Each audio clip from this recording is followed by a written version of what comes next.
बहुत ही यूज़फुल मैं आपके साथ kitchen hacks, kitchen tips share कर रही हूँ जो कि डेली लाइफ में आपके बहुत सारे पैसे भी बचेंगे, आपका बहुत सारा टाइम भी बचेगा और आपकी जो चीज़ें ख़राब हो चुकी हैं आप उन्हें किस तरीके से रिपेयर कर सकते हैं, किस तरीके से ख़राब होने वाली चीज़ों को आप बिल्कुल ठीक कर सकते हैं। बहुत ही यूज़फुल किस्म की किचन टिप्स हैं जो कि आज आपने वीडियो देख ली तो आपको बहुत फ़ायदा होने वाला है। तो ये यूज़फुल वीडियो स्टार्ट करते हैं। अस्सलाम वालेकुम यूट्यूब फैमिली, कैसे हैं आप सब लोग? सबसे पहले मैं आपके साथ ये टिप शेयर करूँगी कि इस तरह हम जब टिंडे और कद्दू छीलते काटते हैं ना, तो हमारे हाथों पे ग्रीन जो है ना वो निशान पड़ जाते हैं। तो आपने कोई भी चम्मच ले लेना है और चम्मच की जो डंडी है ना उसके साथ आप इस तरीके से खुरचेंगे तो इतने अच्छे से आपके कद्दू टिंडे छिले जाएंगे, बिल्कुल भी जो है ना आपके हाथ ग्रीन नहीं होंगे, स्याह नहीं पड़ेंगे। क्योंकि कद्दू टिंडे इस तरह की जो चीज़ें आलू वगैरह है ना, जब हम छीलते हैं तो हमारी उंगलियों पे पोरों पे निशान लाजमी पड़ जाते हैं और फिर वो बहुत ही बुरे लगते हैं। तो ये एक बहुत ही आसान सी टिप है, बहुत ही आप डेली लाइफ में इसे ट्राई करके देखें, आपको बहुत अच्छा लगेगा। क्योंकि ये नॉर्मल चम्मच है जो कि बहुत ज़्यादा पतला भी नहीं है, तो इसके साथ कितने अच्छे से जो है ना वो कद्दू हमारा छिला जा रहा है। और ये तरीका जो है ना ये बहुत आसान है और बहुत सेफ़ है, आपके हाथों को ख़राब होने से, गंदा होने से बचाता है। और इसके बाद मैं आपके साथ शेयर करती हूँ कि इसकी कटिंग किस तरीके से करनी है, वो भी आप बगैर छुरी के किस तरीके से आप इसकी कटिंग कर सकते हैं। कद्दू बच्चे तो खाते नहीं हैं और कद्दू जो है ये सारी सब्जियों में सबसे ज़्यादा हमारी हेल्थ के लिए बहुत ज़्यादा फ़ायदेमंद है। तो मैं आजकल अपने लिए जो है ना वो वेट लॉस खाने डिनर और नाश्ता वगैरह बनाती हूँ, तो कद्दू जो है ना वो मस्ट मेरी कोशिश होती है कि मैं एक दिन छोड़ के दूसरे दिन लाजमी खाऊं।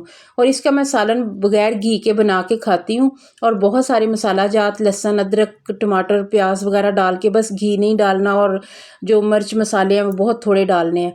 तो इसकी कटिंग करके, तो जो हमारे घर में कटर होता है ना जिसके साथ हम प्याज वगैरह काटते हैं या चिप्स वगैरह काटते हैं, तो उसके साथ आप इस तरीके से कद्दू को काट के, तो इसकी दो काशें तीन काशें जितनी भी आप आपके हाथ में आए तो आप पकड़ के ना तो इस कटर के साथ इससे आसानी के साथ काट सकते हैं। बहुत ही आसान तरीका है, चंद ही पल में जो है ना वो आपकी सब्जी बन जाएगी। कद्दू टिंडे गाजर इस तरीके से आप काट सकते हैं, बहुत ईजी और बहुत आसान सा तरीका है। तो उम्मीद है आपको ये वाला मेरा आइडिया अच्छा लगा होगा, क्योंकि आपने भी नोट किया होगा कि जब भी हम सब्जी बनाते हैं तो हमारे हाथ जो है ना उन पे स्याह और सब्ज़ दाग लाजमी पड़ जाते हैं। तो ये देख ले, और ये जो इस तरह के कद्दू है ना ये जल्दी पक भी जाएंगे क्योंकि बारीक कटे हुए हैं। उसके बाद मैं आपके साथ ये वाला आइडिया शेयर करती हूँ कि ये जो केक वगैरह के डब्बे हमारे घर में आते हैं ना, तो इनका एक बहुत आसान सा इस्तेमाल है जो मैं आपके साथ करती हूँ। इन्हें बिल्कुल भी ऐसे फेंका ना करें और ये जो नीचे वाला पार्ट है ना और ऊपर वाला, उसके मैं 2 पीस कट कर लूँगी। ये हमारे बहुत ही काम आते हैं और किस तरीके से काम आते हैं ये मैं आपको कटिंग करने के बाद बताती हूँ। थोड़ी सी भी अगर आपको मेरी वीडियो अच्छी लग रही है, मेरी कोई बात अच्छी लग रही है, तो प्लीज़ मेरे चैनल को सब्सक्राइब करें, वीडियो को लाइक करें। इंशाल्लाह मुस्तकबिल करीब में आपको बहुत ही अच्छी और बेहतरीन किस्म की वीडियो देखने को मिलेंगी। तो इसलिए आप लाजमी मेरे चैनल को सब्सक्राइब कर लें ताकि आपको इंफॉर्मेटिव और मालूमाती जो है ना किचन हैक्स और रेमेडीज़ जो है ना वो मिलती रहे। 2 मैंने पीस कट कर लिए हैं, एक मैंने थोड़ा छोटा कटा है और एक थोड़ा बड़ा। तो इसे हम किस तरीके से इस्तेमाल करेंगे, जब भी हम इस तरीके से आलू और प्याज इकट्ठे रखते हैं तो आलू बहुत जल्दी खराब हो जाते हैं और प्याज भी।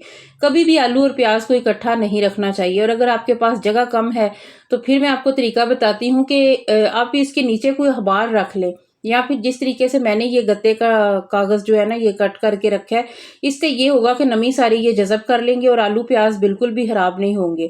और बास्केट में एक साइड पे आप प्याज रख लें, एक साइड पे आप आलू रख लें अगर आपके पास स्पेस कम है तो। और अगर आप आलू के साथ या प्याज के साथ लहसुन रखते हैं तो फिर आपके आलू प्याज बहुत देर तक जो है ना वो खराब नहीं होते हैं। इस तरह का ना आपके पास कोई गत्ता को कागज़ हो ना, पिज़्ज़ा वगैरह जब आता है घर में तो उसके भी बहुत अच्छे होते हैं, वो भी आप इस तरीके से इन्हें रख लें तो वो सारी नमी जज़ब कर लेते हैं। और जो दूसरा मैंने इसका पार्ट कट किया था थोड़ा बड़े वाला, तो ये मेरे पास एक बड़े साइज़ की डस्टबिन है, तो उसके अंदर मैं ना ये कागज़ लगा दूँगी। क्योंकि फिर जो कई बार ये होता है कि शॉपर में आप जब शॉपर लगा लेते हैं डस्टबिन में तो छिलके वगैरह डालते हैं ना, तो उसकी नमी नीचे चली जाती है और डस्टबिन गंदी हो जाती है। तो ये है कि नमी सारी ये गत्ता जज़ब कर लेगा और आपकी जो डस्टबिन है वो बिल्कुल भी गंदी नहीं रहेगी, खराब नहीं रहेगी। और उसके बाद आप शापर लगा लें और इसे कवर कर दें। हमेशा कोशिश करें कि डस्टबिन कवर वाली लें ओपन ना लें, क्योंकि उस पर फिर मक्खियाँ बैठती हैं और जब आप छिलके वगैरह रखें तो फिर बहुत ज़्यादा जो है ना गंदगी फैलती है। तो नेक्स्ट आइडिया की तरफ चलते हैं। ये मेरे पास एक डब्बा था, इसका कैप तो कहीं गुम हो चुका था, तो मैंने सोचा आपके साथ कुछ बनाऊंगी, तो फिर मेरे बेटे ने ये नीचे गिरा के तोड़ भी दिया। तो अब मैं इस टूटे हुए को भी जो है ना एक यूज़फुल आपके साथ ऑर्गेनाइज़र बना के दिखाती हूँ कि आप किस तरीके से इसे एक खूबसूरत लुक दे सकते हैं। कोई भी आपके घर में शीशे का गिलास हो, अगर उसके अंदर जो एक आ जाती है एक लकीर सी कई बार टूटे, तो फिर आप किस तरीके से इन चीज़ों को जो है ना वो ऑर्गेनाइज कर सकते हैं, तो वो मैं आपके साथ शेयर करती हूँ। तो ये मेरे पास ग्लिटर शीट है, तो ये मैंने इसके नाप की कट कर ली है। ये मैंने ग्रीन और रेड ली थी क्योंकि इन दोनों का कॉम्बिनेशन बहुत खूबसूरत लगता है। तो इसकी पैमाइश करने के बाद उतनी मैंने काट ली है। इसकी कटिंग करने के बाद जो है ना ये होती है चिपकने वाली है, चिपक जाती है बहुत अच्छे से, लेकिन फिर भी मैंने इसे ज़रा मजबूत बनाने के लिए ना इसके साथ क्या किया वो आपने नोट करना है अभी। ये बहुत ही खूबसूरत लगती है, आप कोई भी चीज़ इसके साथ बना सकते हैं, घर में आप ऑर्गेनाइज कर सकते हैं, और ये बुक स्टॉल से जो है ना इजीली मिल भी जाती है।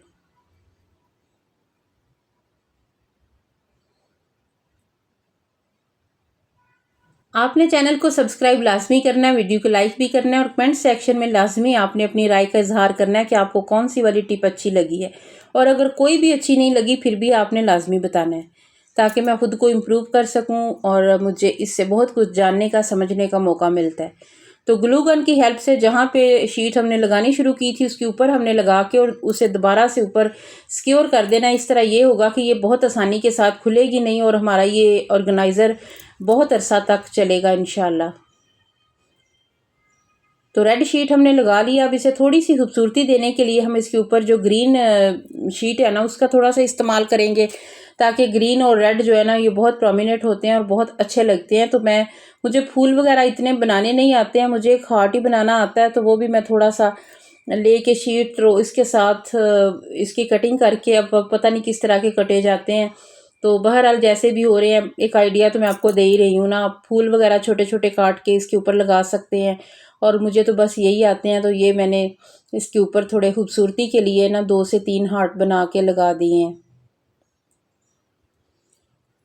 और ये किस पर्पस में इस्तेमाल होना है वो आप देखेंगे तो आपको बहुत अच्छा लगेगा, क्योंकि हमारे घर में ये होता है बच्चे जब स्कूल कॉलेज जाते हैं तो स्टडी टेबल पे बहुत सारी पेंसिल्स पड़ी होती हैं, या फिर आप बाज़ार से कोई बास्केट वगैरह लेके आते हैं, वो भी मैं अभी आगे चल के आपको दिखाती हूँ कि बाज़ार से आप जो लाते हैं उससे कहीं ज़्यादा खूबसूरत आप घर पे बना सकते हैं। एक तो ये चीज़ें पड़ी हुई भी अच्छी लगती हैं, दूसरा आपका हुनर भी काम आ जाता है, और फिर बेकार और जो फजूल चीज़ें हैं ना वो किसी काम में आ जाती हैं, वो वेस्ट नहीं होती। तो जितनी भी आपके बच्चों के पॉइंटर हैं, कलर हैं और मार्कर्स वगैरह, इसके अलावा हाइलाइटर वगैरह बहुत सारी चीज़ें होती हैं, तो वो सारे आप इस तरह रख के तो बच्चों के स्टडी टेबल पे रख दें, तो ये बहुत ही खूबसूरत और प्यारा सा हमारा ऑर्गेनाइज़र बन के रेडी हो चुके हैं। और आप इसे किचन में चम्मच और कांटे छुरियाँ वगैरह भी रखने के काम आ सकता है आपका। इसके अलावा आप इसमें अपनी पोनियाँ, पिन्ने, कैचर वगैरह भी रख सकते हैं, ये मल्टीपर्पज़ में यूज़ होगा। ये तो हमने घर में बनाया है ना, जो ये मैं बाज़ार में लाई थी, तो इसमें जो है ना बच्चे मार्कर पेंसिलें वगैरह रख लेते हैं, तो इस तरीके से आप बाज़ार से लाने की बजाय इस तरह भी बना सकते हैं। नेक्स्ट आइडिया की तरफ चलते हैं। आजकल जिस तरह मानसून चल रहा है तो सबसे ज़्यादा माचिस को नमी पहुंचती है और वो इस तरीके से हो जाती है। जो भी मैं माचिस निकालती हूँ उसका यही हाल होता है। जितनी भी ज़्यादा आप ऊंचाई पे रख लें, बचा के रखें, नमी जो है ना वो इनमें जाती ही जाती है, और माचिस जो है ना इसका बहुत ज़्यादा ज़ियाँ होता है, ये ज़ाया हो जाती है, और बिल्कुल भी जब ज़रूरत के टाइम ये जलती नहीं है, और चूल्हा जलाने के काम फिर हमारे लिए मुश्किल हो जाता है। तो ये मैं 3 से 4 आइडिया आपके साथ शेयर कर रही हूँ कि किचन में आप माचिस को किस तरीके से महफूज रख सकते हैं नमी के साथ।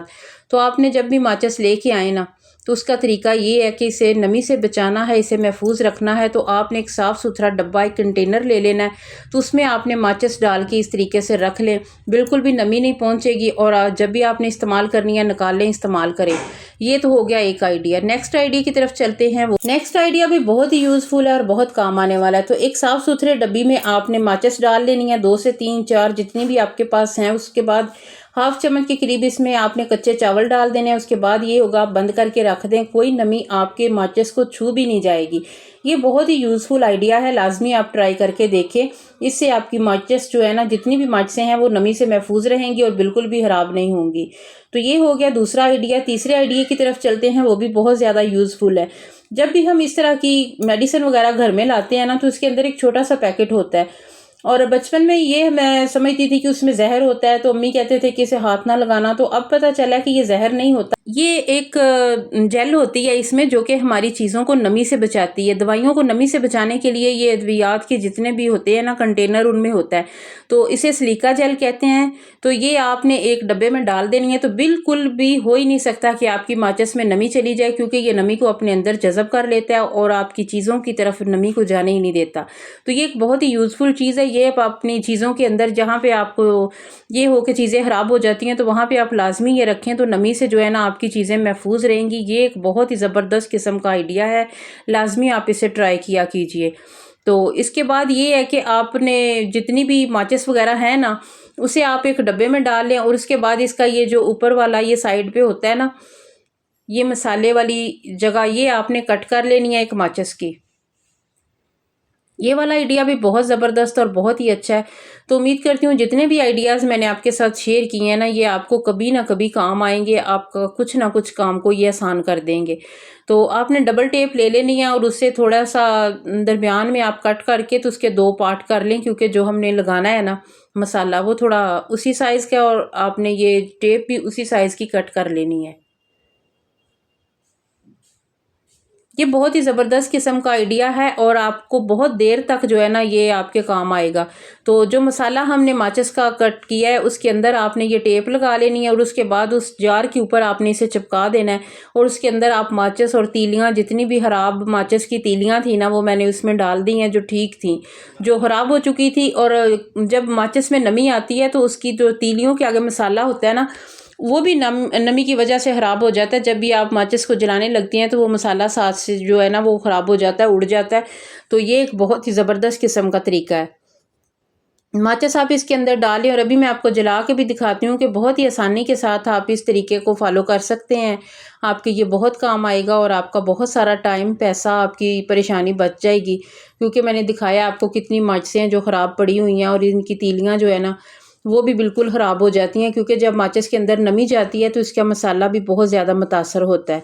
तो ये देखिए जी, बहुत आसानी के साथ जो है ना वो हमारी माचिस जल जाती है। तो उम्मीद करती हूँ आज के आइडियाज़ आपको अच्छे लगे होंगे। थोड़ी सी भी अच्छे लगे तो लाइक एंड सब्सक्राइब लाजमी कीजिएगा। अल्लाह हाफिज़।